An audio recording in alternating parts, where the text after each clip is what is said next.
है नमस्कार दोस्तों, आपका स्वागत है मेरे यूट्यूब चैनल GS51 में। दोस्तों आज हम टीजीटी में पढ़ने वाले हैं मौर्य काल। चलिए ये स्टार्ट करते हैं पहले क्वेश्चन से। हमारा पहला क्वेश्चन है, टकसाल का अध्यक्ष क्या कहलाता था।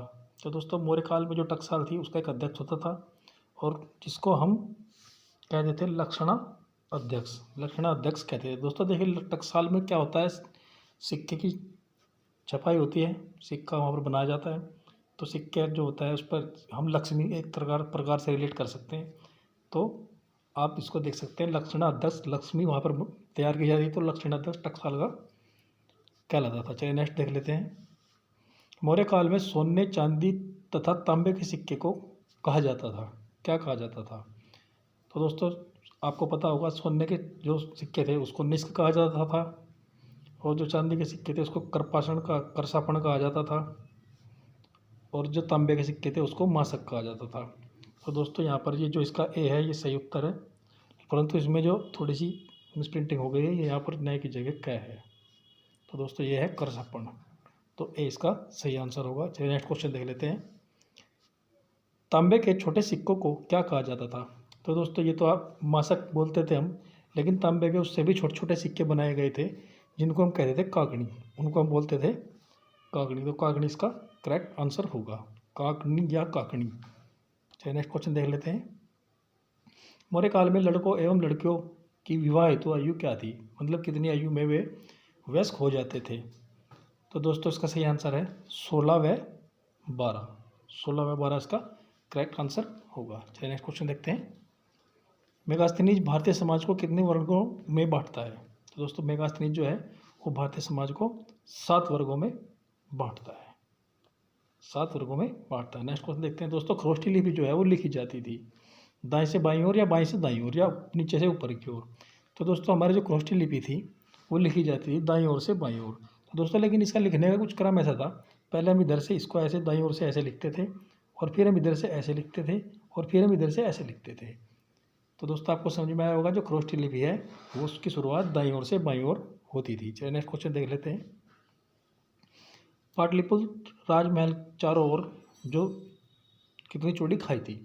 दोस्तों जो पाटलिपुत्र राजमहल था उसके चारों ओर जो खाई थी, सुरक्षा के हिसाब से इसको बनाया गया था, उसके चारों ओर जो खाई थी वो कितने फुट की थी। तो क्या 700 फुट थी वो, 600, 500 या 200। तो दोस्तों हमारा जो करेक्ट आंसर है 700 फीट। जी हाँ, पाटलिपुत्र में जो मेन राजधानी थी वहाँ पर उसके चारों ओर 700 फीट चौड़ी खाई बनी हुई थी महल के। चलिए नेक्स्ट क्वेश्चन देखते हैं। अर्थशास्त्र में उधार पर ब्याज की दर क्या निर्धारित की गई थी। तो दोस्तों देखिए अर्थशास्त्र में जो है बताया गया है, चाणक्य ने उसमें लिखा है कि जो कोई भी व्यक्ति उधार लेगा तो जो उसकी दर है ब्याज की वो कितनी हो सकती है अधिकतम। तो दोस्तों इसका सही आंसर है 15%। 15% ज़्यादा सालाना दर कोई नहीं ले सकता। इसमें इन्होंने अपना एक संतुलन बना के रखा हुआ था जिससे कोई एक्स्ट्रा ब्याज का लोड न पड़ सके। तो दोस्तों ये बहुत अच्छी बात थी। चलिए नेक्स्ट क्वेश्चन देखते हैं। मौर्य काल में कौन सी व्यवस्था आज भी नगर निगम द्वारा प्रदान की जाती है। तो दोस्तों मौर्य काल में जो है आपने देखा होगा, मौर्य काल में जन्म प्रमाण पत्र बनाया जाता था और नगर समस्या का ध्यान रखा जाता था। ये दोनों आज भी नगर निगम द्वारा प्रदान की जाती हैं। तो इसका 4 सही आंसर होगा, क्योंकि मृत्यु प्रमाण पत्र का कोई जिक्र हमें उस वहाँ से नहीं मिला है। चलिए नेक्स्ट क्वेश्चन देख लेते हैं। चंद्रगुप्त ने सेल्यूकस निकेटर को कितने हाथी उपहार स्वरूप दिए थे। आपने देखा होगा, लिखा कब उसने कितने हाथी दिए थे उसमें लिखा हुआ है। तो इसका जो सही आंसर है दोस्तों वो आपका क्या है, 500। तो चंद्रगुप्त ने सेल्यूकस निकेटर को 500 हाथी उपहार स्वरूप भेंट में दिए थे। आइए नेक्स्ट क्वेश्चन देखते हैं। सुदर्शन झील जो सौराष्ट्र में है वह चंद्रगुप्त मौर्य द्वारा बनवाई गई थी। इसका निर्माण किसके द्वारा किया गया था। देखिए दोस्तों जो राजा था उस समय, जो सम्राट थे वो चंद्रगुप्त मौर्य थे, परंतु उसके एक अधिकारी वहाँ पर नियुक्त थे जिनका नाम था पुष्पगुप्त। पुष्पगुप्त इसका करेक्ट आंसर हो जाता है पुष्पगुप्त। चलिए नेक्स्ट क्वेश्चन देख लेते हैं। मौर्य की सेना को किसने डाकुओं का गिरोह बताया है। तो दोस्तों चंद्रगुप्त मौर्य की जो सेना थी उसको किसने डाकुओं का गिरोह बताया है। वो दोस्तों मोस्ट इंपोर्टेंट क्वेश्चन है और ये टीजीटी पीईटी के लिहाज से बहुत अच्छा क्वेश्चन है। तो इसका जो सही आंसर है दोस्तों वो है आपका जस्टिन। जस्टिन ने चंद्रगुप्त मौर्य की सेना को डाकुओं का गिरोह बताया है। चलिए नेक्स्ट क्वेश्चन देख लेते हैं। यह किसने अपने लेख में लिखा है कि उसने यानी किसने, चंद्रगुप्त मौर्य ने 6 लाख सेना लेकर संपूर्ण भारत को रौंद डाला। तो दोस्तों किसने लिखा है? ये लिखा है आपका प्लूटार्क ने। प्लूटार्क ने अपने लेख में लिखा है कि चंद्रगुप्त मौर्य ने 6 लाख की सेना को लेकर पूरे भारत को रौंद डाला। तो दोस्तों मोस्ट इंपोर्टेंट क्वेश्चन हो जाता है। चलिए नेक्स्ट देखते हैं। मौर्य काल में पैदल सेना लगभग कितनी थी? तो देखिए दोस्तों, अभी आपको मैंने बताया कि प्लूटार्क ने कहा कि 6 लाख सेना लेकर। तो दोस्तों जो पैदल सेना की बात है, तो दोस्तों चंद्रगुप्त मौर्य के पास 6 लाख पैदल सेना थी। बाकी इसके अलावा और भी सेनाएं थी उसके पास। 30,000 लगभग हाथी थे, लगभग बहुत बड़ी सेना थी। तो नेक्स्ट चलते हैं। मौर्य काल में भूमि उपज का कितना कर के रूप में लिया जाता था? दोस्तों इसका करेक्ट आंसर है 1/6। 1/6 कर के रूप में लिया जाता था। तो दोस्तों आपको ये भी पता होगा, जब चंद्रगुप्त मौर्य भगवान बुद्ध की जन्मभूमि पर गए थे तो वहाँ पर उन्होंने उसके लिए 1/8 कर दिया था। चलिए नेक्स्ट देख लेते हैं। मौर्य साम्राज्य में न्यायालय में एक साथ कितने न्यायाधीश बैठते थे? तो दोस्तों मौर्य साम्राज्य में 2 न्यायालय होते थे, ठीक है। एक को हम बोलते हैं दीवानी और एक को बोलते हैं फौजदारी। तो दोस्तों प्रत्येक न्यायालय में एक जब न्यायाधीश बैठते थे तो 3-3 न्यायाधीश बैठते थे। 3 फौजदारी में बैठते थे और 3 ही दीवानी में बैठते थे। आइए नेक्स्ट क्वेश्चन देख लेते हैं। ग्राम के अध्यक्ष को क्या कहा जाता था? तो दोस्तों ग्राम का अध्यक्ष जो था उसमें उस समय उसको कहा जाता ग्रामणी। Gramani is the correct answer. Next question देखते हैं। पाटलिपुत्र नगर परिषद में कितनी समितियाँ थी? तो दोस्तों इस पाटलिपुत्र जो नगर परिषद था उसमें 5-5 सदस्यों की 6 समितियाँ थी। 5-5 सदस्यों की 6 समितियाँ थी। 5-5 सदस्यों की 6 समितियाँ थी और टोटल उसमें 30 सदस्य होते थे। तो 6 इज द करेक्ट आंसर। आइए नेक्स्ट क्वेश्चन देख लेते हैं। मेगास्थनीज जिले के अधिकारियों को क्या कहा जाता था? मेगास्थनीज के अनुसार जिले के अधिकारियों को क्या कहा जाता था? तो दोस्तों इसका जो सही आंसर है वो आपका है एग्रोनोमोई। एग्रोनोमोई जिले के अधिकारियों को कहा जाता था। आइए नेक्स्ट क्वेश्चन देखते हैं। मौर्य काल में दूरी माप हेतु प्रयुक्त प्रणाली थी।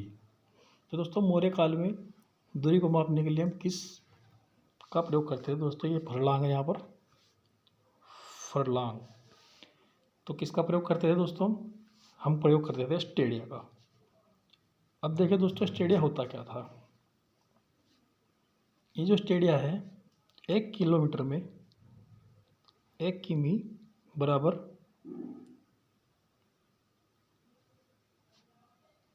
5 स्टेडिया। 5 स्टेडिया। तो 1 किलोमीटर में 5 स्टेडिया होते थे, या 5 स्टेडिया मिलकर 1 किलोमीटर होता था। चलिए आपको इसका नेक्स्ट आगे क्वेश्चन में इसका जो है अर्थ समझ में आएगा। नेक्स्ट देख लेते हैं। पाटलिपुत्र कितने स्टेडिया में बसा हुआ था? तो दोस्तों अगर मैं बात करूं तो पाटलिपुत्र आपका जो बसा हुआ था वो 80x18 स्टेडिया में बसा हुआ था। अब दोस्तों अगर मैं इसकी किलोमीटर में बात करूं तो अगर ये 80 है और 80 को मैं भाग देता हूँ 5 से तो 16, यानी कि 16 किलोमीटर उसकी लंबाई थी। और अगर मैं बात करूँ 18 और 18 को भाग देता हूँ मैं तो 5×15 और आपके बचा है 3 तो 5.6। तो दोस्तों लगभग 3-3.5 किलोमीटर उसकी चौड़ाई थी। तो दोस्तों स्टेडिया जो है एक स्टेडियम में 5 किलोमीटर होते थे, वही मैं आपको पीछे बताना चाह रहा था। आइए नेक्स्ट क्वेश्चन देख लेते हैं। मुद्राक्ष मुद्राक्ष जो अध्यक्ष है दोस्तों किस विभाग का अध्यक्ष था? मुद्राध्यक्ष किस विभाग का अध्यक्ष होता था? तो दोस्तों इसका जो करेक्ट आंसर है वो है आपका पासपोर्ट विभाग। जो मुद्रा अध्यक्ष होता था वो पासपोर्ट विभाग का अध्यक्ष होता था। इसका सिक्के ढलाई विभाग से कोई मतलब नहीं था, धातु विभाग से कोई मतलब नहीं था। इसका करेक्ट आंसर है पासपोर्ट विभाग। आइए नेक्स्ट क्वेश्चन देखते हैं। प्रशासक किस विभाग का अधिकारी था? तो दोस्तों मौर्य काल में जो प्रशासक था वो जो राज्य के कागजात होते थे और जो राज्य की लिपियाँ थी उनको लिपिबद्ध करने और कागजातों के रख रखाव का जो अधिकारी होता था उसको हम प्रशासक कहते थे। तो सी या 3 इसका करेक्ट आंसर होगा। ये नेक्स्ट क्वेश्चन देख लेते हैं। अर्थशास्त्र में कितने तीर्थ पदाधिकारियों का उल्लेख हुआ है? तो दोस्तों मोस्ट इम्पोर्टेंट पर्सन है। तो अर्थशास्त्र में जो है अगर तीर्थ पदाधिकारियों की बात की जाए तो करेक्ट आंसर होगा आपका 18। अर्थशास्त्र में 18 तीर्थ पदाधिकारियों की बात की गई है। आइए दोस्तों नेक्स्ट क्वेश्चन देखते हैं और हमारे इसके सेशन का आखिरी क्वेश्चन है, देख लेते हैं। मौर्य साम्राज्य में प्रदेष्टा किस विभाग का अधिकारी होता था? तो दोस्तों मौर्य साम्राज्य में जो है प्रदेष्टा वो फौजदारी का होता था। प्रदेष्टा फौजदारी का होता था। दोस्तों अगर मैं बात करूँ दीवानी न्यायालय का न्यायाधीश कौन रहा था, तो दोस्तों हम उसको व्यवहारिक कहते थे, उसको हम व्यवहारिक कहते थे। व्यवहारिक इसका करेक्ट आंसर होगा इसका। तो दोस्तों मैं उम्मीद करता हूँ ये वीडियो आपके लिए बहुत हेल्पफुल होगी। वीडियो के लिए देखने के लिए धन्यवाद। Thank you.